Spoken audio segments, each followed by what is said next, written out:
Aujourd'hui, c'est le chapitre 1. Voilà, frère Owen. Luc, le chapitre 1, nous lisons à partir du verset 5 des Écritures. Il dit: du temps d'Hérode, roi de Judée, il y avait un sacrificateur nommé Zacharie de la classe d'Abia. Sa femme était une des filles d'Aaron et s'appelait Élisabeth.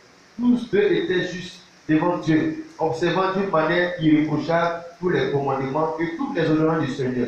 Ils n'avaient point d'enfants, parce qu'Élisabeth était stérile, et ils étaient l'un et l'autre avancés en âge. Or, pendant qu'ils s'acquittaient de ses fonctions devant Dieu, selon le tour de sa classe, il fut appelé par les soldats d'après la règle du sacerdoce, entrer dans le temple du Seigneur pour offrir le parfum. Toute la multitude du peuple était dehors en prière à l'heure du parfum. Alors un ange du Seigneur apparut à Zacharie et se tint debout à droite de l'étoile des parfums. Zacharie fut troublé en le voyant et la frayeur s'empara de lui. Mais l'ange lui dit: ne crains point, Zacharie, car ta prière a été exaucée. Ta femme Élisabeth t'enfantera un fils et tu lui donneras le nom de Jean. Il sera pour toi un sujet de joie et d'allégresse, et plusieurs se réjouiront de sa naissance. Que le Seigneur bénisse sa parole dans le nom de Jésus-Christ. Amen. Voilà, nous avons lu un texte de l'Écriture qui est du livre de Jean, de Luc du moins au chapitre 1, verset 5 au verset 14. Et le message de lui a pour thème que la stérilité ne t'empêche pas de servir le Seigneur. Amen. Amen. Que la stérilité ne t'empêche pas de servir le Seigneur. La stérilité, c'est l'incapacité naturelle ou bien artificielle qui est dans la vie d'un homme ou d'une femme. Voilà, l'incapacité de concevoir, de procréer. Donc aujourd'hui, nous allons voir la stérilité sous cette forme, mais on va élargir parce que la stérilité peut être dans tous les domaines.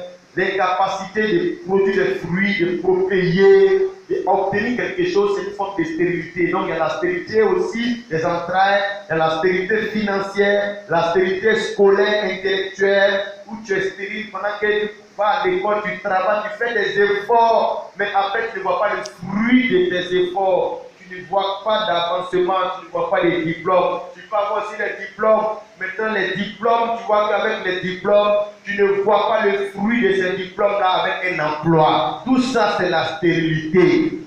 Au niveau de ta santé aussi, tu peux avoir de la stérilité parce que tu peux ne pas avoir une bonne santé comme les autres physiquement. Tu peux ne pas avoir aussi l'occasion, la grâce aussi de te marier, d'obtenir des choses. Donc le fait de ne pas pouvoir obtenir des choses, c'est une forme de stérilité, c'est un handicap, c'est une incapacité qui est au devant de toi, c'est une montagne que tu ne peux pas surmonter. Alléluia. Amen.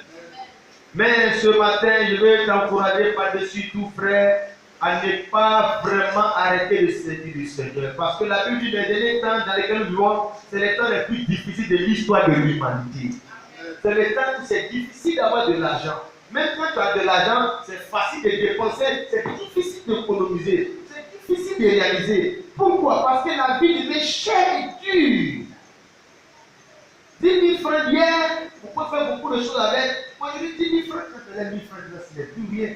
100 000 francs, c'est rien. Avant, ça sonnait gros. 200 000 francs, 300 000 francs. Un salaire de fonctionnaire, ça ne suffit plus. Au fur et à mesure, mon frère, ma soeur, que la vie avance, la vie devient plus difficile. Il y a des blocages à cause de la corruption. Avant, quand tu es un étudiant, mais les parents sont contents parce que déjà même, tu es à la fois du travail. Mais maintenant, être étudiant, ça ne veut rien dire. Avoir le bac, et puis crier dans la maison, dans le quartier, mais ça ne veut rien dire. Avant, maintenant tu as le bac, mais c'est déjà arrivé, tu as déjà traversé. Mais maintenant, avoir tout ça, le doctorat, ça ne veut rien dire. Pourquoi? Parce que dans la stérilité du travail, de l'emploi. Et nous sommes dans le temps où, frères et sœurs, nous devons prêcher la foi. On ne doit pas prêcher la bénédiction, la prospérité, le travail. Il faut prêcher la foi parce que c'est la foi qui donne le travail aujourd'hui. Amen. C'est la foi qui donne la guérison. On ne prêche pas la guérison. On prêche la foi qui nous donne d'obtenir ces choses-là.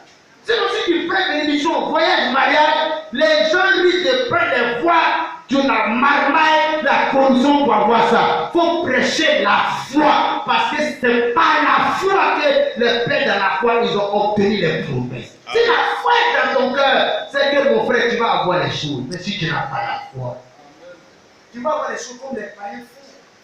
comme les voleurs font. Tu vois, mais si tu as la foi, non, tu vas laisser Dieu faire les choses. Toi, ton travail, c'est de croire. Et ta foi va amener à l'existence ce qui n'existe pas. Amen. Jésus a dit, quand le Fils de l'homme viendra, tout va qu'il la foi sur la terre.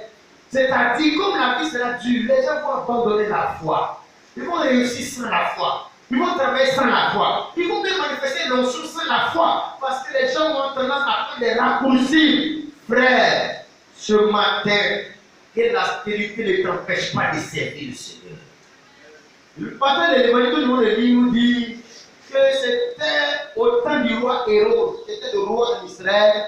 Du temps du roi Hérode, il y avait un homme qui était sacrificateur, serviteur de Dieu, qui allait dans la présence de Dieu dans le temple pour servir Dieu, pour offrir les parfums, pour faire les sacrifices. Il s'appelait Zacharie.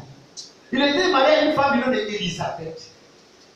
On ne va pas d'abord parler de l'austérité, on va parler d'abord de ce que la Bible a présenté de ces hommes, le témoignage que la Bible rend de la qualité de leur adoration et de leur spiritualité. Comment ces choses dont la Bible rend témoignage, il peut être terrible. Parce que pour nous, mais quand tu sais Dieu, mais tu as les choses, tu voyages, tu es béni. Frère, souvent, ce qu'on nous dit là, ça ne fait pas la Bible, on nous fait rêver, on nous donne des histoires, des bouts. Si on veut te montrer l'histoire des gens de la Bible, les Abraham, ils n'ont pas obtenu les choses avec chigom à la bouche.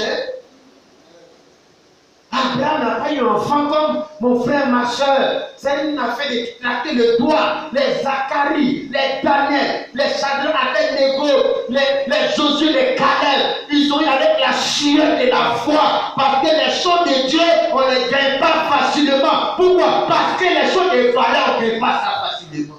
Amen. C'est les choses sans valeur qu'on gagne facilement. Sans foi, sans énergie. Non, les choses de Dieu, le domaine dans lequel tu es rentré, c'est le domaine des durs. La Bible dit, depuis le temps de Jean-Baptiste, le grand des cieux est forcé et c'est les violents qui s'en emparent. La Bible dit en ce temps-là, Zacharie, Marie, sa femme Élisabeth, dit ceci au verset 6. Tous deux étaient justes. Ils étaient justes, ce n'étaient pas des plaisantins. Ils étaient justes devant Dieu, observant d'une manière irréprochable tous les commandements et tous les ordonnances du Seigneur. Ce n'étaient pas des chrétiens plaisantins, des adorateurs plaisantins. La Bible parle de la qualité de leur adoration, de leur foi. Ils étaient justes devant Dieu, pas devant les gens. Ils étaient bien devant le Seigneur. Ils marchaient dans la sainteté, dans la pureté, dans la vérité, dans la sanctification. La Bible dit, ils observaient d'une manière irréprochable les commandements du Seigneur. On parle de la manière avec laquelle les gens là nous adoraient. Et la manière était une manière irréprochable. Ils étaient sérieux dans la foi de Dieu. Ils étaient engagés de façon irréprochable. On ne peut pas les reprocher quelque chose. Parce que la façon d'adorer Dieu là, il n'y a pas de négligence, il n'y a pas de paresse, il n'y a pas de plaisanterie là. Parce qu'ils peuvent plaisanter avec tous les gens de la vie. Mais les gens de Dieu là, ils ne plaisantaient pas avec. Amen. Ils prenaient les choses de Dieu au sérieux. D'une manière irréprochable, ils observaient tous les commandements de Dieu et tous les honneurs du Seigneur. Mais le paradoxe dans la vie de ces deux personnes-là, qui servaient Dieu avec un engagement, monsieur, madame, dans un foyer, à l'église, partout ils allaient. Le paradoxe se trouve au verset 7. Le verset 7 dit, ils n'avaient plus d'enfants parce qu'Élisabeth était stérile et ils étaient l'un et l'autre avancés en âge. Frère, voilà ce qui peut arriver même quand on sait Dieu sérieusement, honnêtement. Voilà les choses qui peuvent nous arriver. Voilà les choses que Dieu peut laisser t'arriver. Bien que tu es un homme de foi, tu as donné ta vie au Seigneur, tu as laissé la position, la débauche, l'adultère, tu te consacres au Seigneur de la sanctification. Ça n'empêche pas que tu peux ne pas obtenir les choses que ton cœur désire. Souvent, on nous a prêché de manière pour montrer comme si on vient à l'église. Comment tu vas voir? Viens à l'église. Ça te marie, viens à l'église. Regarde si tu viens là, tu vas tout avoir. Et les gens viennent, souvent quand ils viennent là, c'est là que sa vie devient dure et puissante. Parce que ta destinée ne dépend pas de ce que tu veux. Ça ne dépend pas de toi-même. La Bible dit ça dépend de celui qui fait, de celui qui court. Ta destinée dépend de Dieu et dans le chemin dans lequel Dieu veut te faire passer. Cherche à regarder à ton ami, à ton frère. Tu n'as pas la même destinée. Il peut avoir ses diplômes facilement, travailler facilement, se marier facilement, rapidement. Mais toi, peut-être que ta vie va prendre la stérilité. Peut-être que toi, tu vas passer par le désert. Peut-être que toi, ta croix est plus lourde que pour les autres. Alléluia. Oh, la Bible dit, Élisabeth et son mari Zacharie, consacrés au Seigneur, ils n'avaient pas d'enfants. Et même toi, ce que les gens pensaient d'eux, c'est qu'on disait d'eux, c'est que les parents disaient d'eux. Vous partez à l'église, vous tombez à l'église là-bas. Nous, on fait les enfants, nous, les enfants ici, vous voyez quoi, tu l'as ouais, enfant là, vous savez. Frère, ils ont dû souffrir les frustrations, des humiliations, et puis Dieu voyait, et puis Dieu entendait, et puis Dieu regardait, et puis il prie, et puis Dieu ne dit rien, Dieu n'agit pas, Dieu ne fait rien. Mais frère, est-ce que si c'était toi et puis moi, on aurait pu continuer encore d'aller servir ce Dieu-là? Parce qu'en réalité, il ne savait pas Dieu pour avoir de l'enfant. Il ne savait pas Dieu pour aller avoir d'enfants. Non, on ne sait pas Dieu pour avoir travail. On ne sait pas Dieu pour avoir l'argent. Ce n'est pas pour avoir ces choses qu'on sait Dieu. On sait Dieu, la Dieu, pour ce qu'il est Dieu. Amen. Peu importe ce qu'il ne donne pas. Ce n'est pas la mendicité. Ce n'est pas qu'il a marché. Ce n'est pas un achat. Non, ce n'est pas ça. Nous venons adorer le Seigneur. Mais dans tout cela, Dieu a des promesses à ses enfants qu'il adore. Mais il peut arriver que mon frère, Dieu garde le silence à ton égard. Comme si tu ne vois pas. Comme si tu ne connais pas. Et tu es là, l'objet des railleries des gens. Et tes parents, tes cousines, tes soeurs, qui vivent dans la débauche, dans la fornication, mais ils sont dans le foyer, ils ont des enfants. Ils sont heureux. Et puis toi, tu es dans les choses de Dieu. Et puis tu ne te sens pas vraiment épanoui comme il se doit. Frère, fais attention. Parce que le diable peut te mentir et puis tu peux abandonner la voie du Seigneur.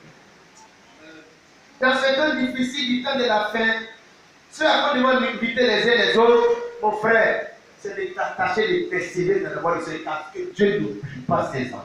Amen. Dieu n'oublie pas. Quelle que soit la durée de la nuit, le jour finit par se lever. Le coq finit par chanter. Quel que soit le temps de ton désert, mais ton désert aboutira sur l'autre côté de la ligne dans le pays du Canaan. De l'autre côté du désert, il y a le pays du Canaan. Mais le désert peut être très difficile à traverser. La Bible dit, Zacharie et Élisabeth, ils étaient juste devant Dieu. Ils servaient Dieu d'une manière irréprochable. Mais ils n'avaient point d'enfants. C'était à cause de ce que Élisabeth était stérile. Stérilité naturelle de la femme. Deuxième problème de stérilité, la Bible dit que leur âge était avancé. C'est-à-dire naturellement, tu peux faire des enfants, mais à un certain âge, tu seras frappé de stérilité. Ton corps sera stérile parce que tu ne peux plus procréer. Les facultés, toutes les facultés de ton corps sont mortes. Donc, naturellement, la femme ne peut pas faire d'enfant. Première stérilité, et puis l'âge avancé est venu s'ajouter dessus. Premièrement, c'est difficile de faire un enfant. Deuxièmement, c'est devenu impossible à cause de l'âge avancé. Dieu a laissé le temps jusqu'à ce qu'ils soient arrivés à l'âge avancé. Alléluia. Amen. Oh frère, je vais te dire s'il n'y a pas assez plein de démons, combat spirituel, liés les esprits en cerveau qui font stérilité, blocage. Ce n'est pas un Satan, un démon qui fait là qu'il était dans la stérilité. Parce qu'il n'y a pas de trou que Satan rend. C'est des gens qui craignent Dieu. Ils sont sanctifiés. Ils sont consacrés les choses de Dieu. Il n'y a pas plein de diable ici. C'est Dieu qui les a soumis à la stérilité. Dieu. Satan ne peut pas les toucher. Satan ne peut pas avoir une victoire. Dieu n'a vu un enfant de Dieu, ça ne peut bloquer sa vie. Dieu veut donner un enfant, puis ça te bloque. Ça veut dire que Satan est plus fort que Dieu. C'est ce que ça veut dire. Non. Ici, c'est Dieu qui est à la base de cette stérilité. Lisons les Écritures, frère. 1 Samuel 1, verset 6, frère Aubin. Tu vois, laissons Satan de côté. Et puis, il faut voir que c'est Dieu qui est à la base de tes problèmes. Et comme c'est lui qui est à la base de tes problèmes, c'est lui qui sera à la base du déblocage. Amen. C'est lui qui sera la solution. Si c'est Satan qui était à la base, on est mort. Mais c'est Dieu qui est la base à ce qu'il y a de l'espoir. Qui était la base de la stérilité d'Élisabeth? Ça ne peut pas être le diable parce qu'ils sont amenés, ils sont engagés, là ils sont cachés avec Dieu. Mais c'est Dieu qui l'empêchait, Élisabeth, d'avoir des enfants. Pourquoi? Les voies de Dieu sont insondables. Dieu, il est incompréhensible dans ses manières d'agir, frère. 1 Samuel chapitre 1, verset 6, frère, tu peux dire. Envoyez les hommes de stérilité avant qu'on arrive à Élisabeth et Zacharie. Et les hommes de stérilité d'une femme de la Bible appelée Anne, la maman de Samuel. Qui était la maman de stérilité, dit frère? 1 Samuel chapitre 1, verset 6. Oui. Sa rivale lui prodiguait les mortifications. La rivale de Anne qui s'appelle Périna, oui. Prodiguait les mortifications pour la porter à sécurité de ce que l'Éternel avait rendu stérile. De ce qu'il a rendu stérile. Faut dire, de ce qu'il a rendu stérile. Qui a rendu qui stérile? L'Éternel. C'est l'Éternel qui a rendu Anne stérile. Et Périna arriva pour que Anne soit en colère, se fâche contre Dieu. Anne veut présenter cette situation et Périna veut présenter cette situation pour amener Anne à mal l'exploiter, à mal l'apaiser, à mal digérer ça. Et de se fâcher contre le Seigneur. De se révolter contre le Seigneur. Que c'est Dieu qui t'a rendu comme ça, tu vas arriver, tu as peur de lui, tu es comme ça, tu n'as plus. Sans savoir, le diable va vouloir amener tes pensées à te révolter contre le Seigneur et à maudire Dieu. Amen. Tu peux les faire le verset. Nous voulons dire qui est à la base de ces choses dans la vie, n'est-ce pas, de la Bible. Si on découvre, c'est que la même chose qui t'arrive là, c'est Dieu qui est à la base. Amen. Oui. Sa rivale Lui lui prodiguait des modifications pour la porter à sécurité pour la porter à s'irriter, à se mettre en colère de ce que l'Éternel de ce que l'Éternel avait rendu stérile. l'avait rendu stérile. De ce que l'Éternel Dieu a rendu Anne stérile. C'est Dieu qui rend stérile. C'est Dieu qui te donne les fruits des entrailles. Comme c'est Dieu qui t'empêche d'avoir les fruits des entrailles. Lisons notre exemple encore, bien mes frères. Genèse chapitre 16, verset 22. Connaissons Dieu dans les Écritures. Ne connaissons pas Dieu par nos émotions, par nos passions. Que normalement, c'est comment ça doit être. Si tu vas aller, tu pries, Dieu doit te faire comme ça. Frère, Dieu ne marche pas selon nos schémas. Dieu marche selon lui sa vision. Amen. Tu peux lire Genèse chapitre 16, verset 2. Genèse chapitre 16, verset 2. Allons voir encore un cas de stérilité avec Sarah.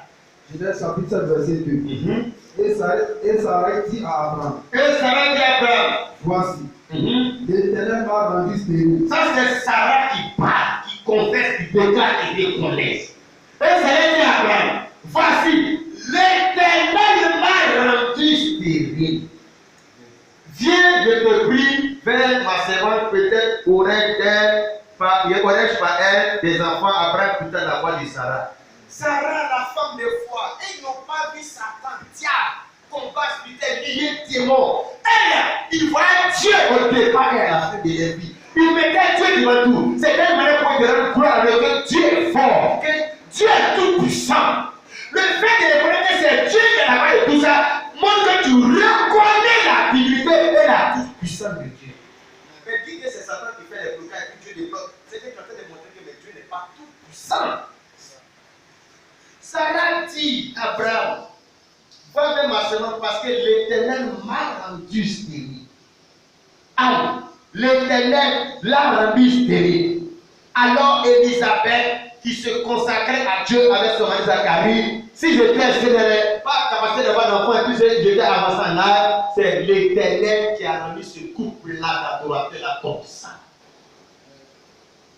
Alléluia. Amen. Oh frère, si tu ne connais pas Dieu par révélation, tu ne peux pas continuer de le servir et Dieu comme cela. C'est par révélation qu'on connaît Dieu, qu'on peut comprendre les voies de Dieu. Mais dans la chair, frère, tu seras scandalisé. Si Dieu, vous dites que Dieu est bon, si Dieu est bon, pourquoi il y a des accidents? Si Dieu est bon, pourquoi il y a des tremblements de terre? Non, Dieu est bon, et puis il y a tout ça là. Oui, Dieu est bon. La preuve que Dieu est bon, toi qui es en train de parler comme cela là, pourquoi tu n'es pas au juge, tu as arrêté? Ah, vous voyez frère, oui, Dieu est bon malgré tout ça, Dieu est bon. Et puis, ceux qui sont épargnés, c'est eux qui peuvent découvrir que Dieu est bon. Alléluia. Amen, amen. Regarde ce que la Bible dit encore, bien aimés frères. Ésaïe 45, verset 6 à 7. Toutes les écritures ne donnent pas de place à Satan qui peut faire quoi que ce soit. Satan est un instrument que Dieu utilise pour accomplir ses desseins. Amen. Amen, amen. Ésaïe chapitre 45, verset 6 à 7. Faut regarder dans la Bible. Dans la Bible, du Nouveau Testament même là, les chrétiens là, c'est pas des gens de combat spirituel liés, briser les liens ancestraux, esprit de arbre, esprit de montagne, esprit de tout esprit. On va dire dans tout jusqu'à quand on vient au culte là, c'est le combat. Donc ça fait que les gens ont plus une notion de Satan, puisqu'ils ont peur plus. Parce qu'on ne fait que le combat. Frère, en réalité, Satan n'est qu'un lion en dessin qui ne fait pas peur.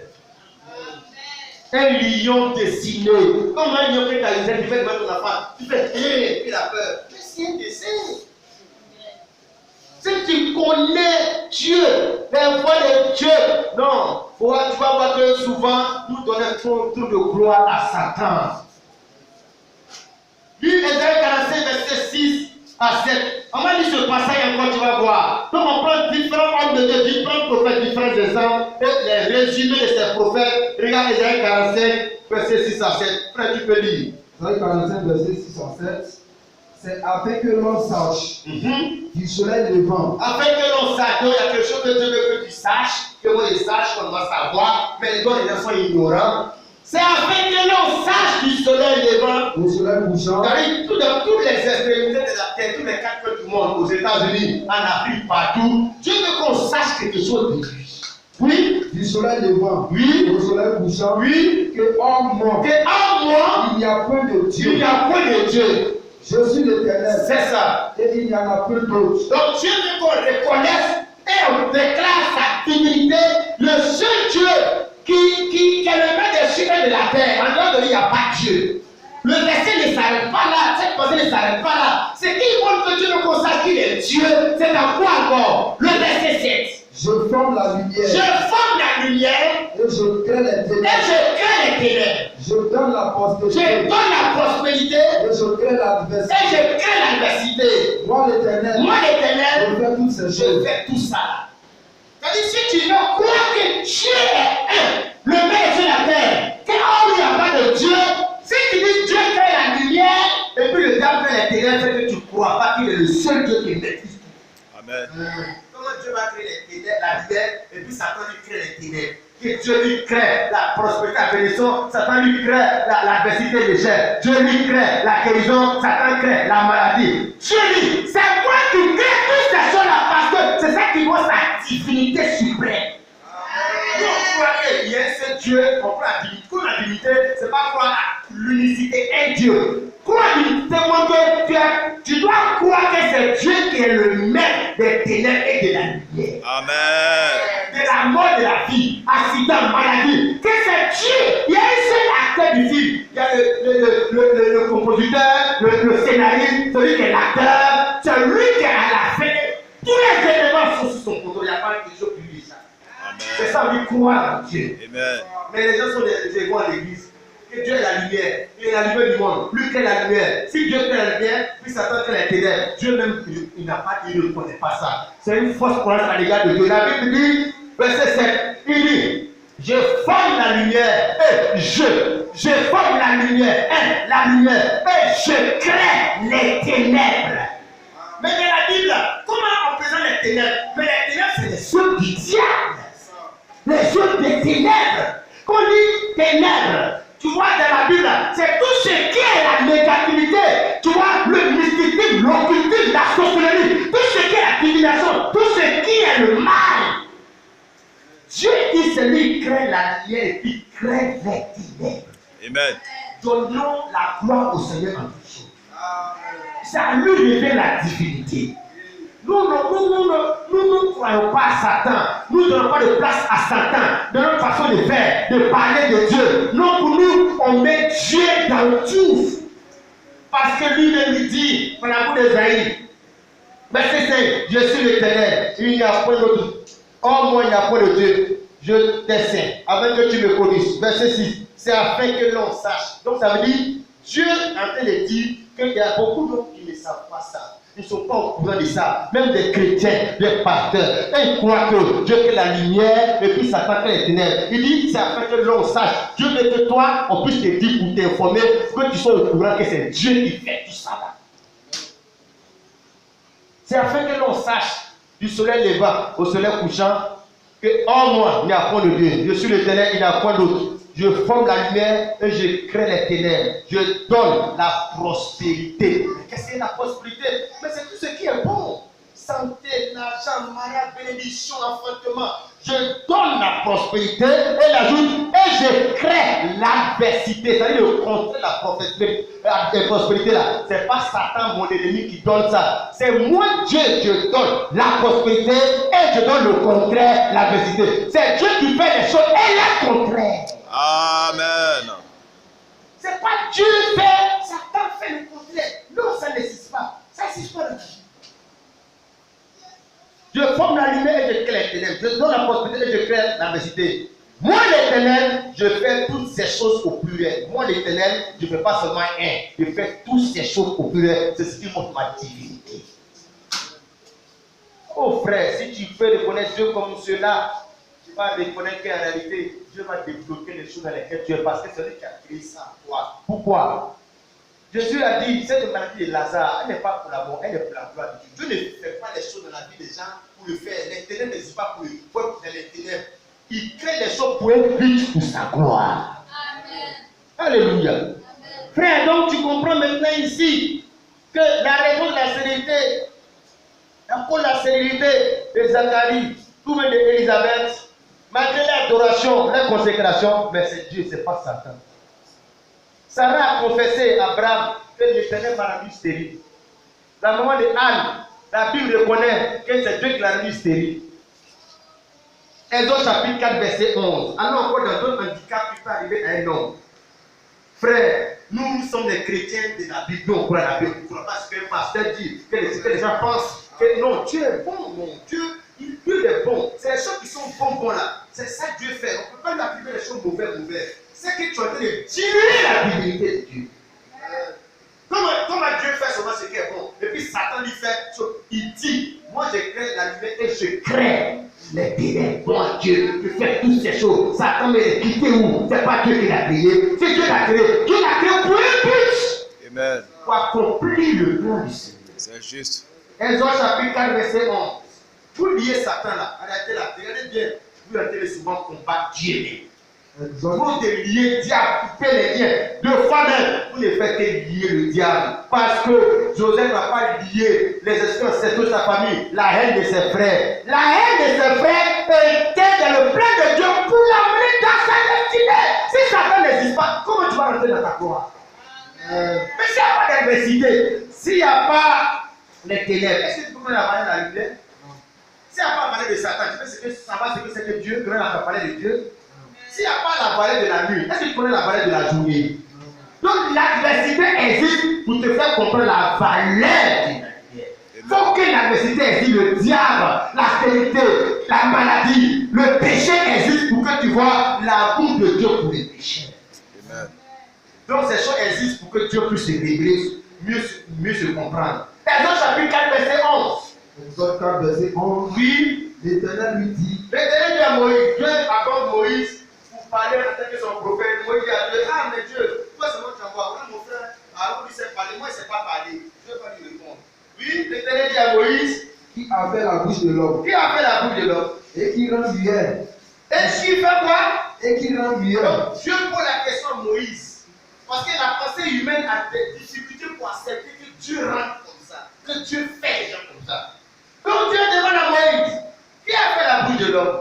Et qui rend lumière aux sourds. Et qui rend muet ou sourd. Voyant ou aveugle. Voyant ou aveugle. N'est-ce pas moi l'Éternel? Dieu pose la question et puis qui répond?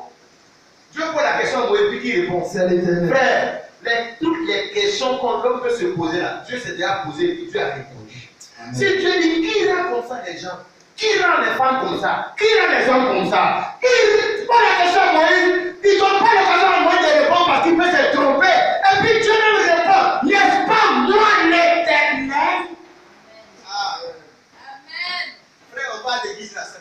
Dieu. Mais souvent, les gens ont dans l'église, on nous a déformés pour nous apprendre à connaître une forme de Dieu qui n'est pas Dieu.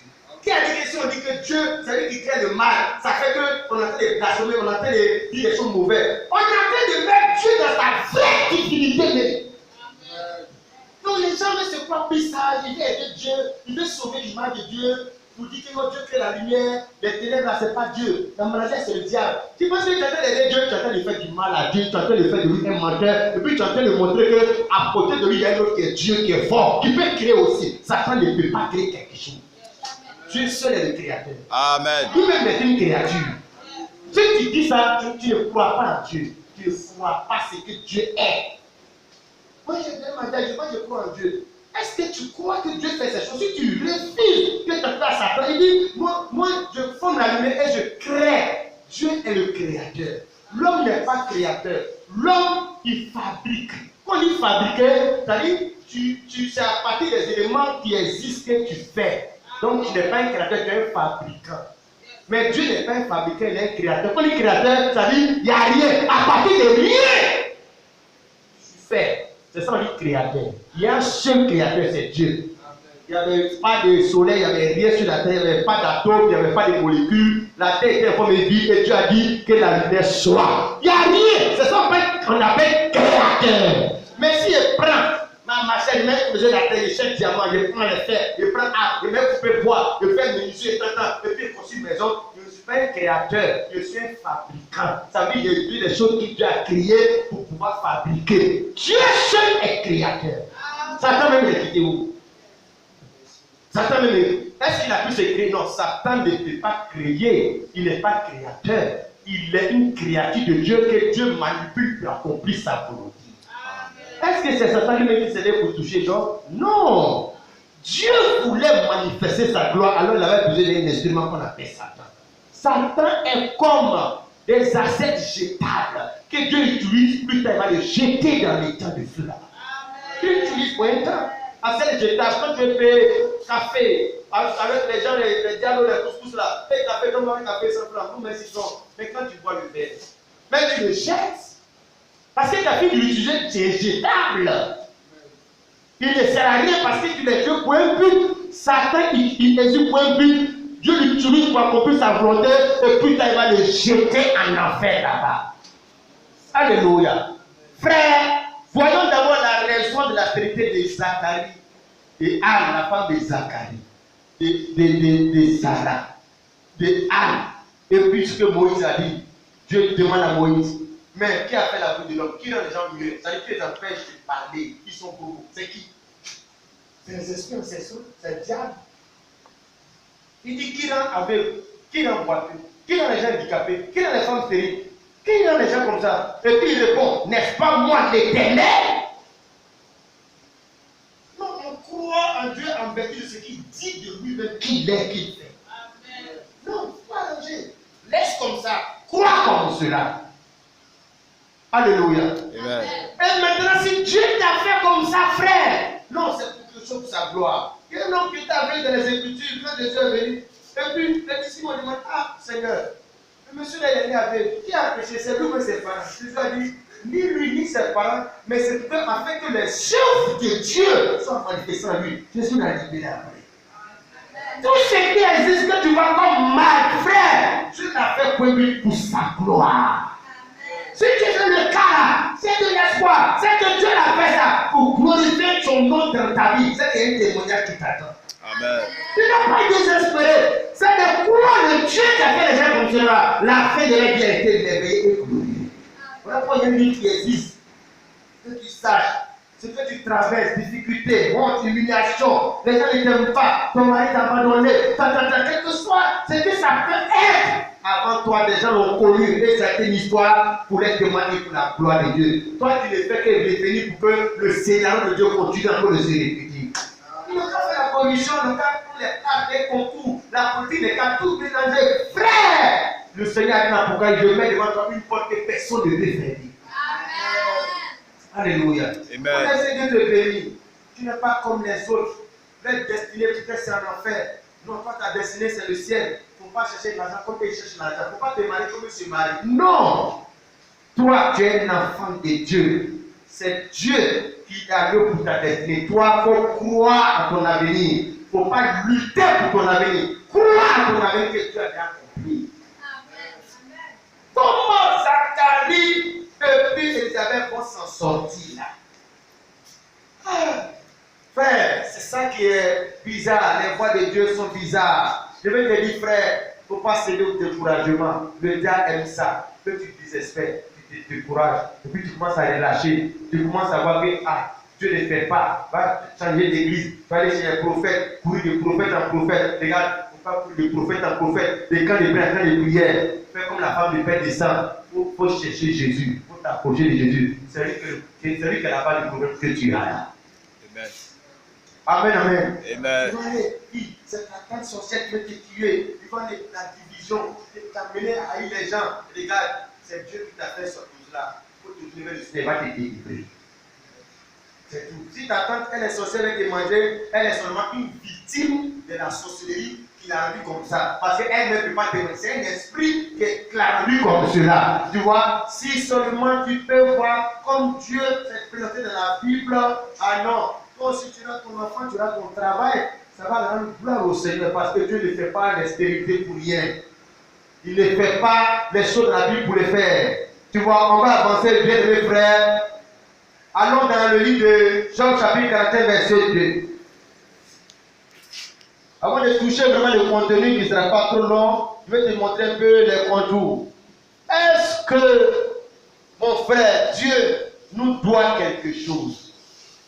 Parce que nous, on pense qu'on va, Dieu doit nous bénir dans notre travail, tout là. Moi, je vais à l'église, Dieu doit me donner ça. Est-ce que Dieu te doit? En toi et puis Dieu là, qui doit qui? Qui doit que toi? Donc, tout fois, on encaisse Dieu. On murmure, on se fâche. Mais dans le fond là, en toi et puis Dieu, qui doit même son ami même?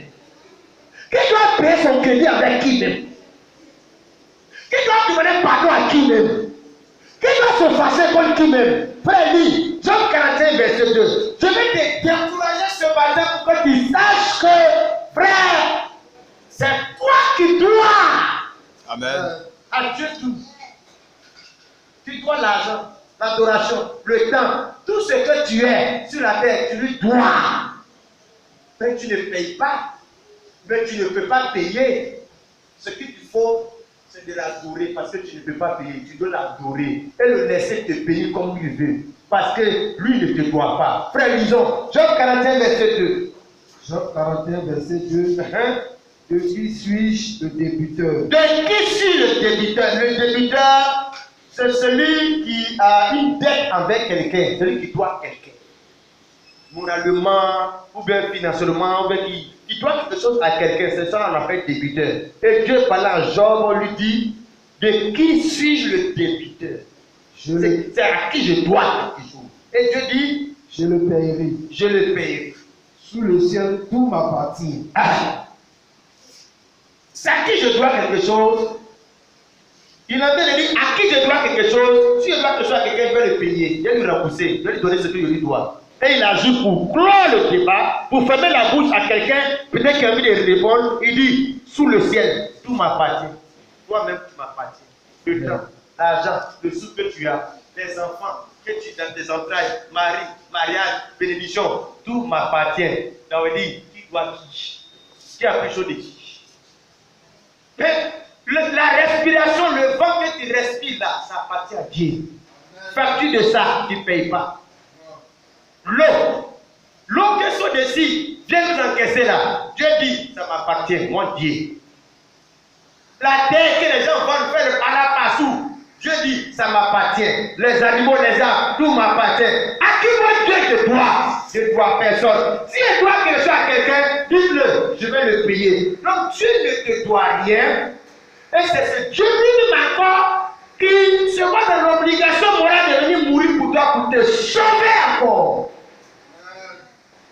Quand tu lui dois le pardon parce que tu as péché, quand tu l'as offensé, mais il vient encore faire ce sacrifice. Frère, ma soeur, nous faire croire qu'on va à l'église pour avoir ça, dans nos yeux de prière, les cieux de prière là, sont remplis le temps est beaucoup plus occupé par les requêtes, les demandes. Dieu, donne-moi ça, Dieu, bénis-moi, mes enfants, mon papa, ma maman, fais ça, tant. Regarde, Dieu ne te doit pas. Toi, tu dois beaucoup plus de temps de louange, d'adoration, de remerciement. Quand tu dois faire le culte, les temps de louange, les temps d'adoration, de remerciement, mais ça vaut rien. Mais c'est les demandes, les requêtes, les demandes. Mais il ne te doit même pas. C'est que toi tu dois là. C'est de payer remerciement, adoration et louange au Seigneur. Alléluia. Frère, si tu comprends ces choses-là, quand tu viens dans la maison de Dieu, tu ne te presses même pas demander quelque chose. Parce que d'abord, toi tu dois, et Dieu connaît tes besoins. Quand tu viens, il faut l'adorer. Il faut lui dire merci. Il faut les louer. Il faut les célébrer. La santé même que tu as. Mais c'est une grâce. Dieu l'a donné, pas aux autres, à toi. Dieu ne te doit rien. Tout lui appartient. Ta vie lui appartient. Et tu viens dans sa maison. Et tu viens l'encaisser. Tu viens, quand quelqu'un te doit, parce qu'il part chez toi, il le fait. Non, il t'humilie. C'est comme ça que tu encaisses Dieu. Frère, si tu reconnais ça, je pense que ça doit enrichir ton adoration. Tu dois faire moins de requêtes. Tu dois faire plus d'adoration. Plus de remerciements. La même manière pour toi de payer ce que tu dois à Dieu, tu lui dois seulement l'adoration. Dieu ne veut pas ton argent parce que tes offrandes ne peuvent pas payer l'argent de Dieu qui appartient à Dieu là. C'est pas ça que Dieu veut. Dieu veut de toi l'adoration qui vient de ton cœur parce que tu le reconnais comme étant le Dieu suprême. Alléluia. Zacharie et sa femme Élisabeth, quand Dieu les a mis ici, est-ce qu'ils ont compris que c'était Dieu? Oui, parce qu'avant ils lisaient les rouleaux des livres de l'Ancien Testament, Sarah, Anne. Avant eux, il y a des gens stériles, ils ont connu l'histoire, ils ont compris que c'est Dieu qui les a mis comme ça. Donc ils ne sont pas fâchés, ils n'ont pas arrêté d'adorer Dieu, ils ont continué de servir Dieu. Et puis ce qui les a inspirés, ils ont tout dit que Abraham, à la fin, Dieu a débloqué. Anne, à la fin, Dieu a débloqué. Donc ils n'étaient pas désespérés. Alléluia. Ils croient qu'ils doivent à Dieu, l'œuvre de Dieu, servir Dieu. Dieu ne les doit pas d'enfants, Dieu ne les doit rien. Même si c'est Dieu d'une manière irréprochable, Dieu ne les doit rien. Même si tu vas à l'église, tu dors là-bas, Dieu ne te doit rien. La Bible dit au verset 8. Oh, pendant qu'il s'acquittait de ses fonctions devant Dieu, selon le tour de sa classe, il fut appelé par les soldats après la reine du sacerdoce, entrer dans le temple du Seigneur pour faire le parfait. Donc, malgré qu'il était stérile, il n'était pas en mesure d'avoir des enfants, il était avancé en âge. Au contraire, il ne se décourage pas, il ne baisse pas les bras. La Bible dit que ça n'a pas été un obstacle, un frein à son adoration. Au contraire, la Bible dit qu'il est allé au temple pour s'acquitter de ses fonctions. Qu'est-ce que acquitter veut dire? Acquitter veut parler comme s'il s'en va pour se dégager d'une dette qui doit à l'égard du Seigneur. Oh, pendant qu'il s'acquittait de sa fonction devant Dieu, sur le tour de sa classe. Donc, Zacharie se comporte comme si c'était quelqu'un qui doit à Dieu l'adoration. Il va s'acquitter de ses fonctions, s'acquitter de sa dette morale, s'acquitter de ses devoirs. Pour lui, non, ce n'est pas Dieu qui doit faire, c'est lui qui doit aller adorer le Seigneur parce que c'est une grâce pour lui que Dieu l'ait choisi comme sacrificateur, que Dieu l'ait sauvé, que Dieu fasse de lui quelqu'un qui se consacre à lui. Il doit aller dans le temps s'acquitter. Donc malgré qu'il est stérile, frère, il n'a pas eu d'enfant, ça n'a pas empêché de continuer de servir le Seigneur et de s'acquitter de ses fonctions. Alléluia. Oh frère, si tu peux connaître ta place, ta responsabilité vis-à-vis des choses de Dieu, il faut laisser tes soucis, tes besoins de côté. Il faut te soucier de t'acquitter de tes fonctions à l'égard du Seigneur. Quand tu es le matin, et quand le soir, ce que Dieu fait pour toi, regarde la grâce de Dieu. Il faut te soucier de chercher à t'acquitter de tes fonctions. Sans chercher à voir Dieu ne m'a pas donné ça, je n'ai pas ça, je suis comme ça, on va pas te donner comme ça, à te plaindre. Non, Zacharie, il ne s'est pas plaint. Il a accepté la vie du bon côté, il a fait la vie en fair play. Il ne s'est pas vu comme un maudit. Il n'est pas vu comme Satan a gâté sa vie. Que Dieu voulait donner enfant, Satan a bloqué. Non, il a continué d'aller au temple, s'acquitter de ses fonctions devant le Seigneur. continuait à offrir le parfum, faire les sacrifices. Il était à son poste, malgré son âge avancé. Il était vieux, il était là-bas. Pour dire que toi tu es jeune, tu ne peux pas le faire. Il n'avait pas d'enfant, il était là-bas. Toi tu as les enfants. Donc il était dans une situation où il se moquait de lui. Mon frère, il a toujours s'acquitter de ses fonctions. Alléluia. À quel moment, frère, Dieu va se souvenir de lui. Dieu va se souvenir de ce serviteur de Dieu. Il va mettre fin à l'austérité, à la honte. Dieu a toujours un plan. Il ne met pas l'austérité pour rien, la galère pour rien, les épreuves pour rien, le désert pour rien. La Bible dit pendant que Zacharie était dans le temple, en train de s'acquitter ses fonctions devant Dieu, verset 11, il a dit, alors un ange du Seigneur apparut à Zacharie et se mettait debout à droite de l'autel des parfums. Zacharie fut trouvé en le voyant et la frère s'empara de lui. Maintenant il lui dit, ne crains point Zacharie, car ta prière a été exaucée. Ta femme Élisabeth t'enfantera un fils et tu lui donneras le nom de Jean. Il sera pour toi un sujet de joie et d'allégresse et plusieurs se réjouiront de sa naissance. Frère, il y a la bonne nouvelle de l'évangile de Jésus qui est mort pour nous sauver de nos péchés. Mais dans ça, il y a des bonnes nouvelles qui t'attendent encore. Le salut, le pardon des péchés, ton nom dans l'huile de vie, c'est une très bonne nouvelle. Hey, si Dieu a donné une grande bonne nouvelle pour toi, c'est pas ça seulement là que Dieu s'arrête. Il y a des bonnes nouvelles qui t'attendent. Ce qui fait que c'est une bonne nouvelle pour Zacharie qui donne la valeur de bonne nouvelle, mais c'est l'austérité qui fait que quand Dieu va te visiter, ça sera une bonne nouvelle. L'austérité, les difficultés, le désert va donner la valeur quand Dieu va te visiter. Amen. Mais quand tu n'as pas connu la galère là, est-ce que tu connais la valeur de 10 000 francs? Tu es toujours dans le bonheur, papa, maman te donne l'argent, mais quand tu es galéré, un loisir, que quelqu'un vient te demander avec 10 000, mais la galère là te donne d'apprécier la valeur de 10 000. Quand tu as connu le péché de la dévotion, la prostitution, la vie de péché qui devait t'amener en enfer, cette vie-là te donne d'apprécier la valeur du pardon des péchés. Parce que tu as été un pécheur. La Bible dit que pendant qu'il s'acquittait de ses fonctions, pas pendant qu'il était à la maison parce qu'il est découragé, il n'a pas eu d'enfant. Il a servi Dieu qu'il n'a pas d'enfant. Les gens ont parlé, ils sont moqués de lui, ils n'ont plus vraiment la tête moralement. Il est resté à la maison. Pendant qu'il avait s'acquitté dans le temps, à l'église, en train de servir Dieu, avec la spiritualité dans son corps. C'est pendant ce moment-là, l'ange vient lui visiter la notion de la bonne nouvelle. Dieu ne te visite pas quand tu arrêtes de faire de Dieu. C'est pendant que tu es en train de faire, que tu crées des saisons pour que Dieu vienne maintenant pour me faire la paix. Pendant qu'il est en train de servir Dieu, faire l'œuvre de Dieu, il s'en fout de stérilité. Peu importe ce que les gens pensent, oh Dieu le voyait. Oh Dieu voyait sa souffrance, c'est que les gens disaient, Dieu entendait. Mais il s'en foutait. Il continuait de servir Dieu, d'aller faire l'œuvre de Dieu. Son tout était arrivé, il était prêt. Son poste n'a pas laissé vide. Quand c'était sa responsabilité de faire quelque chose dans l'œuvre de Dieu, il n'a pas laissé ça à quelqu'un d'autre. Il a fait à quoi Dieu l'a appelé à faire. Et pendant qu'il est en train de faire le travail de Dieu, l'ange du Seigneur vient vers lui pour lui annoncer la fin de l'austérité et la période, la saison de joie pour lui. À quel moment? Mais pendant qu'il est en train de faire l'œuvre de Dieu. Frère, si Dieu te bénit en dehors de l'œuvre de Dieu, en dehors de Dieu, ce n'est pas une bénédiction parce que Dieu te bénit pendant que tu es en train de faire. Pendant que tu es en train de le servir. Pendant que tu es en train de faire son œuvre. Il ne te bénit pas pour que tu vas aller faire son œuvre parce qu'il m'a béni, il m'a fait maintenant. Pendant que tu n'as pas encore les choses, l'argent, tu ne travailles pas, tu n'es rien dans la société. Pendant que tu fais l'œuvre de Dieu, c'est là que Dieu va te visiter. Il n'y a pas de place ici pour les incrédules, les paresseux, les négligents. Non, ici, c'est pour ceux qui aiment Dieu au-dessus de l'extériorité.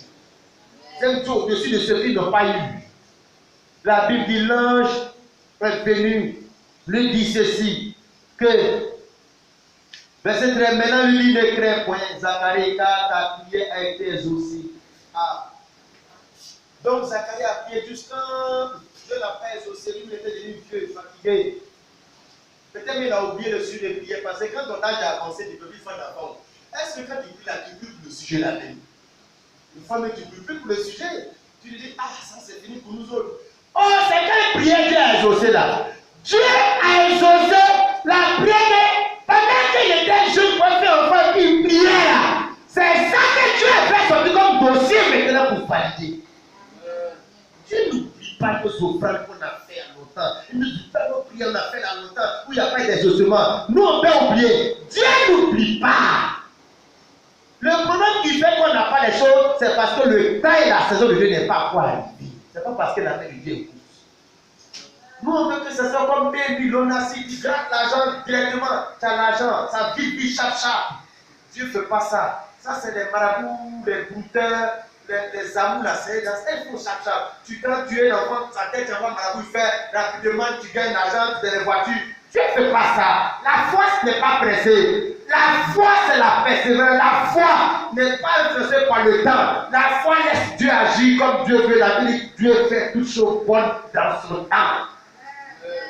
Alléluia. Oh, Zacharie, voit l'ange venir lui annoncer que ta prière a été exaucée, que ta femme Elisabeth t'enfantera un fils et tu donneras le nom des gens. Il sera pour toi un sujet de joie. Il y avait la stérilité, un sujet d'amertume, de frustration, de douleur. Maintenant, on lui annonce maintenant que les sujets de joie arrivent. Quand un enfant de Dieu ne pleure pas toujours éternellement. Un enfant de Dieu ne sera pas toujours dans la misère éternellement. Car il y a un temps pour pleurer, mais il y a un temps aussi pour rire qui arrive. Amen. Mais le temps de rire, quand ça doit arriver, ça va te trouver où? Est-ce que Zacharie était dans ma crise d'envie au village, dans ma crise de le péché dans le monde? La péché des gens l'a trouvé en train de servir Dieu, il était dans la maison de Dieu. C'est ce qu'on appelle un enfant de Dieu, frère. Galérer dans les choses de Dieu. Dans les mains sur le ta galerie là, Dieu va te donner les sujets de joie d'état. Il sera pour toi un sujet de joie et d'allégresse. Et plusieurs se réjouiront de sa naissance. La joie, toi, dans ton cœur, les gens, ce que Dieu va te donner, va te donner un sujet de joie. Après des temps de stérilité, mon frère, de blocage, de honte, la même chose arrivée à Abraham, la même chose arrivée à Job, la même chose arrivée à Anne. Toutes ces choses-là, si ta vie ressemble à une stérité, frère, le conseil que je peux te donner, il faut te comporter comme Zacharie. Continue de t'acquitter de tes fonctions dans le sacerdoce de l'Éternel. Sans calcul. Parce que tu peux y aller pour les calculs. Au fond de percer, si tu sèmes, tu donnes ça, tu gagnes ça. Donc les gars se disent, si ils donnent 10 000, ils gagnent 200 000. Donne ça, si ils gagnent 10 000, ils gagnent ça. Donc c'est un calcul qu'il faut, Dieu connaît ton cœur. C'est un calcul, un marché que tu fais. Il n'y avait pas de calcul dans la tête de Zacharie. Le seul calcul, c'était d'adorer de louer le Seigneur parce que lui, il doit s'acquitter de ses fonctions. Il n'y avait rien derrière sa tête. Alléluia. C'est Dieu de façon désintéressée. Parce qu'il a prévu pourvoir tes besoins et prendre soin de toi. Ce que Dieu a dit qu'il va déjà faire là-haut. Il ne faut pas le forcer à faire parce qu'il a dit ne vous inquiétez pas pour votre vie. Ce que tu dois faire, cherche le royaume de Dieu, les autres choses vous seront données. Amen. Amen, amen. Oh frère, Satan, le diable, lui nous amène à faire les calculs. Ça veut dire par calcul. Faites ministère par calcul. Si tu prêches la sanctification, tu dis aux femmes de ne pas porter de pantalon, de ne pas mettre de maquillage, l'église va aller vite, tu n'as pas une arriver à l'église. Donc les calculs, il faut qu'ils tuent le message, ils prêchent, que le message soit ouvert à tout le monde pour que l'église soit remplie. Non, on ne prêche pas pour faire calcul. On prêche pour rendre gloire à Dieu par rapport à sa parole. Le reste là, c'est dans la main du Seigneur. Prêcher comme ça, c'est de faire les calculs. Tu es un commerçant. C'est commerce que tu fais. Ce n'est pas pour sauver les gens. Job le chapitre 1. Regarde le verset 6 dit. Oh, les filles de Dieu viennent un jour se représenter devant l'Éternel. Et Satan vient aussi au milieu d'eux. L'Éternel dit à Satan. D'où vient-il? Et Satan répondit, l'Éternel, à l'Éternel, de parcourir la terre et de lui promener. L'Éternel dit à Satan, as-tu remarqué mon serviteur Job? Il n'y a personne comme lui sur la terre. c'est un homme intègre et droit, craignant Dieu, que se détournant du mal. Et Satan répondait à l'Éternel, est-ce d'une manière désintéressée que Job craint Dieu? Satan en train de dire, c'est pas intérêt qu'il craint, c'est calcul, c'est intérêt. Il ne fait pas ça cadeau. Il te craint, il te sert là. C'est pas des intérêts pour que tu lui donnes les choses, pour que tu gagnes les choses. Parce que tu as donné les enfants, tu l'as béni, c'est intérêt. Pourquoi Satan dit comme cela? Parce que quand il se promène sur la terre là, il découvre, il rencontre des pasteurs et des chrétiens comme cela. Et il pense que tout le monde est la même chose. Que Job est comme tout le monde fait. C'est pas intérêt. C'est parce que tu l'as béni qu'il fait comme cela. Ou bien c'est pour avoir les choses qu'il fait. C'est pas de façon désintéressée. Ah, donc l'épreuve auquel Dieu va soumettre Job, c'est pour montrer à Satan que l'adoration de Job n'est pas intéressée. C'est désintéressé, il n'y a pas d'intérêt, il n'y a pas de calcul. Ce n'est pas lié aux bénédictions matérielles, c'est lié directement à moi, ma personne. Voilà la vraie épreuve. Alléluia. Le premier message, il n'y a pas de bénédiction, Dieu va te bénir, Dieu te marier. Non, non, où il n'y a pas ça dans l'évangile qu'on te prêche, où on te prêche Dieu lui-même. Voilà le premier frère. Mais Dieu est béni. Donc on attendait à venir parce que Dieu va nous bénir. On nous a dit, il va nous bénir. Il va nous donner ça. Frère, nous venons à cause de Dieu lui-même. Il dit, est-ce que d'une manière désintéressée que Dieu te craint? Là, ce que Satan dit. Et Satan répondait à l'Éternel, verset 9. Est-ce d'une manière désintéressée que Job craint Dieu? Ne l'as-tu pas protégé? Lui, sa maison et tout ce qui est à lui. Tu as mis l'œuvre de ses mains. Et c'est tout beau pour le pays. Mais étends ta main, touche à ce qui lui appartient. Et je suis sûr qu'il te maudit en bas. Je suis sûr, je parie au nom de Dieu. Voilà, il va te maudire. Pourquoi Satan dit ça? Parce que Satan connaît les chrétiens, les pasteurs, les gens. Pourquoi l'église du pasteur est remplie comme ça? Bon. Il n'a qu'à essayer de prêcher bénédiction, il n'a qu'à prêcher la sanctification des dieux. Il va voir si l'église va être le même nombre de personnes, parce que Jésus a multiplié le pain, beaucoup ont mangé. Quelle a dit celui qui ne mange ma chair ne boit mon sang? C'est-à-dire, quand Jésus prêche, et puis la prédication touche au pain, au poisson, au bien-être, à la nourriture, les gens sont derrière Jésus. Quand il prêche, et puis le message est centré sur lui, Jésus. Les gens disent cette parole est dure, qui peut l'écouter? Celui qui ne mange ma chair, les gens ont fui. À cette épreuve-là, Dieu soumet avant l'enlèvement, avant le grand concours, le message qui va mener les gens à être enlevés, c'est le message qui va soumettre à l'épreuve de leur foi qui est désintéressée, qui n'est pas attaché au matériel, aux bénédictions, au don, mais au donateur lui-même, à Dieu lui-même. Oui, qu'il ne bénisse pas, qu'il soit stérile, que je ne me marie pas, mais que je sois attaché à Dieu lui-même. Amen. Ah! La Bible dit, voilà ce que Satan dit. Tu l'as protégé, c'est sa maison, lui et lui, sa maison, tout ce qu'il a à lui. Tu l'as béni de tes mains et c'est trop pour le pays. Mais Dieu dit, et Satan dit, étends ta main, touche à ce qu'il a, ce qui lui appartient, touche à ce qui lui appartient. Faut prêcher contre les choses, le matériel que les gens possèdent. Touche, prêche, faut prêcher puis ça touche ça. Moi je te maudis. Il faut commencer à prêcher, puis ça touche à ce que les gens possèdent. Les gens recherchent comme matériel. Les gens commencent à te maudire. Et Dieu dit, Job n'est pas comme cela. Et l'épreuve maintenant auquel il soumet Job, il donne à Satan de toucher à Job, c'est pour que Satan découvre que la foi de Job n'est pas liée aux bénédictions que Dieu donne, mais à Dieu lui-même qui donne. C'est Dieu lui-même qui est sa bénédiction. Beaucoup de chrétiens, si on enlève les bénédictions de leur vie, il n'y a plus rien. Si on enlève les matériels, travail, voiture, honneur, si on enlève ça d'eux, il n'y a plus rien encore. Mais Job, quand Dieu enlève tout ça, enfants, travail, bénédiction, prospérité, les animaux, quand Dieu enlève tout ça, ce qui restait, c'était Dieu qui restait en lui. Si on enlève ton travail aujourd'hui, on enlève ta santé, ta beauté, on enlève tes relations, on enlève ça de toi. Qu'est-ce que tu veux? Qu'est-ce que tu représentes? Quel est ton vrai poids?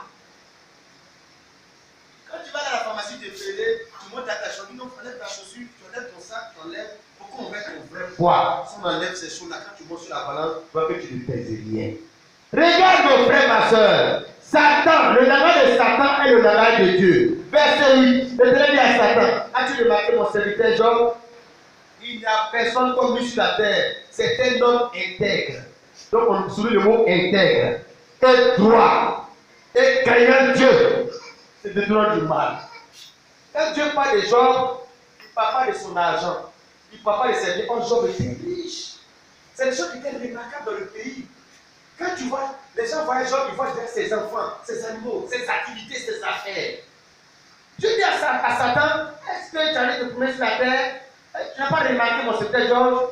Tu n'as pas vu des choses remarquables, mais les choses qui étaient remarquables selon les hommes, c'est son argent, sa voiture, sa maison. Mais Dieu, pour Dieu, les choses qui sont remarquables, il est un homme qui est intègre. L'intégrité, c'est les richesses spirituelles et les valeurs morales. Il est droit. C'est les valeurs et les richesses spirituelles et morales. Il s'est détourné du mal. Dieu ne parle pas d'argent des hommes. Dieu parle de ce qu'il est, non pas de ce qu'il a. Amen. Frère, c'est ça qui manque aujourd'hui. Les gens ont, mais ils ne sont pas. Qu'est-ce que tu es? Est-ce que Dieu peut parler de toi devant Job, devant Satan? Regarde le langage de Satan. Pendant que Dieu parle de ce que Job est, Satan lui parle de ce que Job a. Regarde ce que Satan dit. Au verset 10. Ne l'as-tu pas protégé, protection? Lui, sa maison et tout ce qui est à lui. Le même avoir. Tu as béni l'œuvre de ses mains. Le même avoir ses possessions. Et ses troupeaux pour le pays. Pendant que Dieu parle de droit, craignant Dieu, c'est des gens du mal, des valeurs, des richesses morales spirituelles, Satan lui parle des possessions matérielles. Voilà pourquoi le langage, le message de la prospérité, c'est le message du diable. Le véritable message de Dieu, c'est de s'aimer dans le cœur des gens les richesses éternelles, c'est-à-dire la crainte de Dieu, la sanctification, la justice. Parce que quand tu meurs, tu laisses les maisons, les voitures. Quand tu meurs, tu vas avec la crainte de Dieu, l'intégrité. Les valeurs là, tu vas avec. Mais tu ne vas pas avec les possessions matérielles. Et Dieu, comment il parle? Regarde Satan, comment lui il parle. Et tu remarques mon secrétaire Job, il est intègre. Et toi, craignant Dieu, c'est détournement du mal. Quand Satan prend la bouche, il dit, tu l'as protégé, lui, sa maison, tout ce qui est à lui. Tu as béni l'œuvre de ses mains et ses troupeaux couvrent le pays. Mais étant ta main, touche à ce qui lui appartient. Frère, Satan est rentré dans l'église. Voilà comment Satan lui parle de Job. Voilà comment Dieu lui parle de Job. Voilà comment Dieu lui prêche. Remarquez l'église là. Remarquez la soeur, la fille là. Ah, elle craint Dieu. Elle s'habille décemment. Elle est sanctifiée. Son cœur est attaché à Dieu. Mais les autres, quand ils parlent, non. Il y a un enfant là. Il y a un enfant là. Frère, Dieu lui parle de ton âme. Il parle de la beauté spirituelle de ton âme. Quand Dieu prêche, c'est pour que tu puisses être intègre. Tu sois un homme qui est craignant Dieu. C'est pas pour que tu puisses amasser, avoir. Tu vas être béni, tu vas pour Dieu là. Mais ça, c'est pas le but qu'un homme soit spirituel. Oh, Satan a cru que c'est comme ça Job est. Donc, quand Dieu a levé le qui appartient, la Bible dit au verset 21. Verset 20. Alors Job se leva, déchira son manteau, se rasa la terre, puis se jeta par terre et se procéda. Et dit, je suis sorti nu du sein de ma mère, et nu de retourner dans le sein de la terre. L'Éternel a donné, l'Éternel a ôté, que le nom de l'Éternel soit béni. En tout cela, Job ne pécha point et n'a plus rien de juste à Dieu. Il a béni le Seigneur. Dieu a donné, Dieu a repris. Donc quand Dieu donne, Dieu reprend. Parce que le verbe avoir là, que Dieu donne là, ça ne dit pas. Il peut donner, il peut reprendre, il donne, ça peut rester. Mais le verbe être, quand Dieu l'a fait, un homme qui est intègre, craignant Dieu, non, tu ne fais pas ces richesses là. Jean bénissait encore le Seigneur, il louait encore le Seigneur, il adorait encore le Seigneur, il craignait encore le Seigneur, il a perdu les possessions, mais il n'a pas perdu celui qui lui a donné les possessions. Alléluia. Oh frères et sœurs, ce à quoi je vais t'amener dans ce temps de la fête, la séduction est grande, à quoi les faux prophètes, mais à ce à quoi même les messages emmène à aspirer à t'attacher. Attache-toi au Seigneur. Ne t'attache pas aux choses de la terre, aux bénédictions matérielles. Ne t'attache pas derrière ces choses-là. Ce n'est pas derrière ces choses que l'Abraham était attaché, les hommes étaient attachés. Et tu t'es attaché aux valeurs spirituelles et morales, les justes et durables. Regarde comment le diable parle. Tu as apporté ta bénédiction, touche à ce qui lui appartient. Et c'est ce que tout le monde veut posséder. Les politiciens, ils vont tuer les gens, c'est pour posséder. Posséder, posséder. Et c'est la vie des chrétiens. La course à la richesse, la compétition des églises, la compétition des temples, pour posséder. Frère, cherche à ce que ton âme possède les valeurs spirituelles et morales. Regarde l'église de Laodicée au temps de la fin. L'église au temps de la fin. Apocalypse, le chapitre 3, dit ceci. Au verset 14, écrit à l'heure de l'église de Laodicée. Voici ce que dit la main, le demeure fidèle et véritable, le commencement de la création de Dieu. Rien ce qu'il y a à cette église-là. Le verset 17, parce que tu dis, je suis riche, je me suis enrichi, et je n'ai besoin de rien. Et parce que tu ne sais pas que tu es malheureux, misérable, pauvre avec lui. Voilà ce que l'église au temps de la fin. Pauvreté morale et spirituelle. Mais financièrement, l'église est plus riche que depuis toujours l'église a été. 30 ans, les églises, même tu vois, l'église est climatisée, les splits. Les pasteurs sont sur les chaînes, Ils sont l'église qui peut avoir sa propre chaîne de télévision. Frère, il faut avoir les chaînes de télévision sur les bouquets canal, il faut être milliardaire. Les pasteurs qui sont milliardaires, qui montrent les richesses sur le net. Un pasteur, le pasteur Ali Foko, Likaoso, bien Licho. Frère, président de la République n'a rien fait. Quand le pasteur là va à l'église, dans sa voiture, une Porsche, voici que les messieurs, les Cristianos Ronaldo, la vie, tout ça. J'ai dit, les motards sont sur ses côtés comme ça, la route en bail, comme un président qui vient. C'est un pasteur. Est-ce que les pierres, les Paul peuvent faire ça? Même Jésus lui-même, quand il est prêt à Jérusalem, c'est sur un anneau de vous. Amen. C'est la tête, tu peux lui dire, tu peux lui passer, est-ce que tu peux t'asseoir en terre, est-ce que la vie sous discipline de 10 ans, 100 ans. Quoi?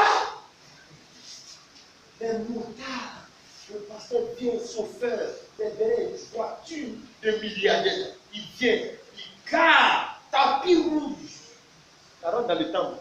Quand il vient là, on ne sait pas le gars là, s'il est dans l'armée, c'est un marin, il a bien comme un marin, chef d'état-major. Il vient, il fait comme ça le pasteur. Et puis il ouvre la porte de la voiture. Le pasteur sort. Quand tu vois ça là, il ne faut pas voir au milieu, c'est diable. Amen.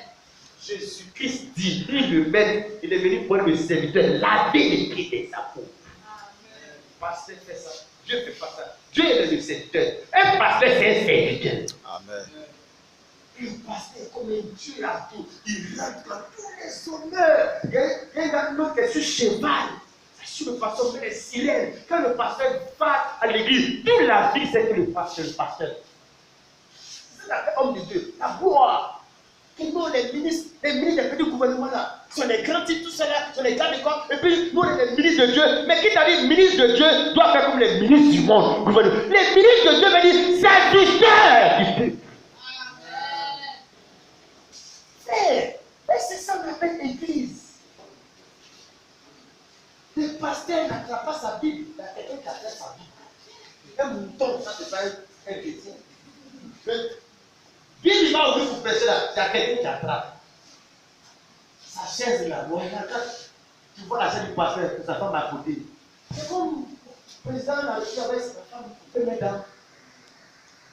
Et quand le pasteur rentre, le pasteur ne vient pas s'asseoir pour attendre le but à l'intérieur.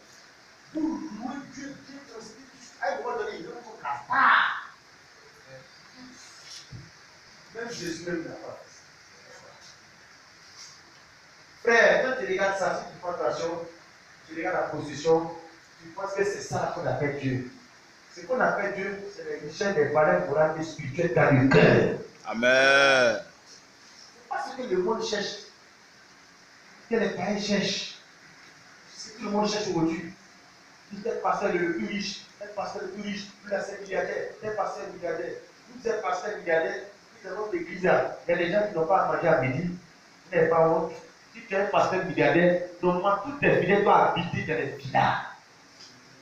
Si le pasteur a une voiture, deux voitures, trois voitures, lui seul la passe. Non! Habite autant les apôtres, les offrandes et un passager sont les besoins des gens, de telle sorte que dans l'église, il n'y avait pas d'indigence. C'est ça la prospérité des ministères.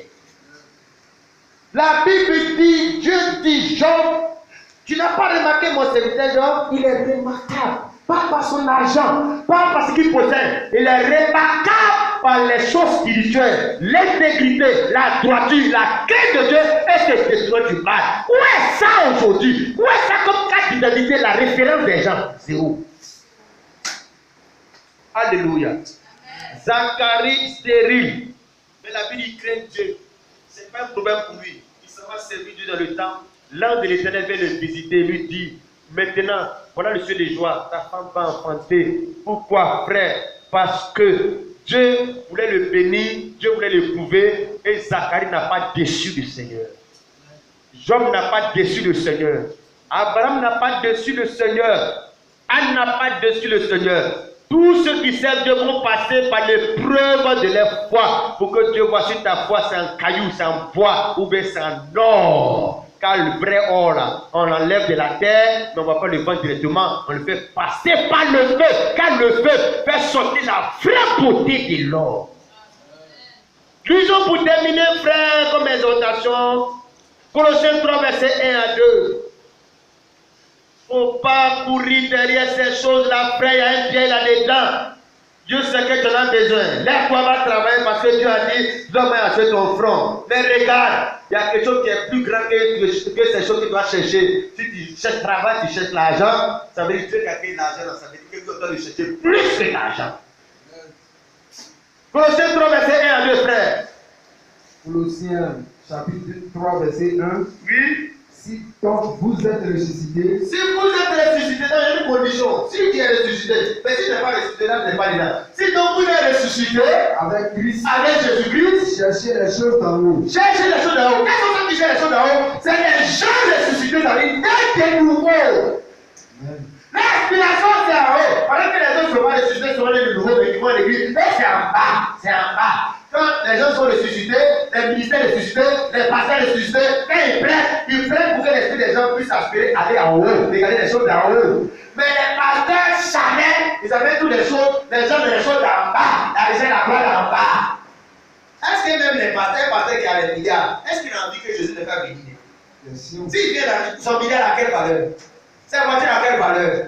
Mais il a envie que Jésus les fasse parce que lui, il pour finir, le rôle de Dieu là, il veut que ça casse sur la terre.